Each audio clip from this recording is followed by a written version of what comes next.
C'est une habitude. Depuis le 14 mars, la Bourse de Paris n'arrive pas à aligner deux séances de hausse d'affilée.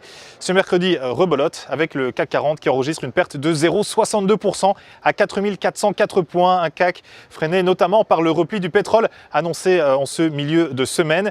Du côté des sociétés, Ingenico s'adjugeait plus de 5,5% à 100,25 €. Ingenico soutenu notamment par des objectifs d'autant mieux accueillis que la politique de distribution est confirmée. Le spécialiste des services de paiement vise un chiffre d'affaires de 4 milliards d'euros à l'horizon 2020, notamment grâce à une croissance de 17% de son activité de paiement en ligne. Les analystes de l'Obsa, vous le voyez, ont d'ailleurs une opinion haussière sur cette valeur.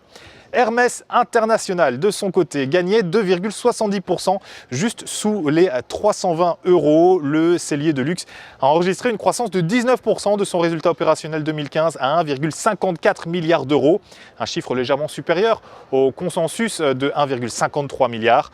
Le groupe propose par ailleurs un dividende de 3,35 €, bien mieux que les 2,95 € au titre de 2014.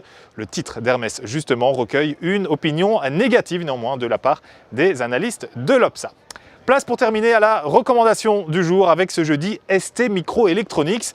La valeur a complété un pullback en direction d'une ancienne zone de support à 5,29 € qui officie désormais en qualité de résistance.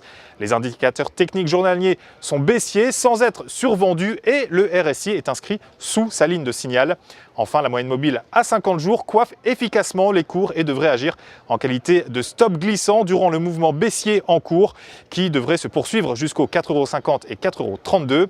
La stratégie à présent à suivre pour donc cette valeur STMicroelectronics, eh bien vous la découvrez avec moi. Il s'agit de l'achat du warrant put 0,77 T du crédit, prix d'exercice 5 €, date de maturité le 14 septembre 2016. Pour Trading Central en direct ici depuis le NYMEX, le CME Group Floor, c'était Sébastien Giron. Excellente fin de journée à toutes et tous. On se retrouve demain.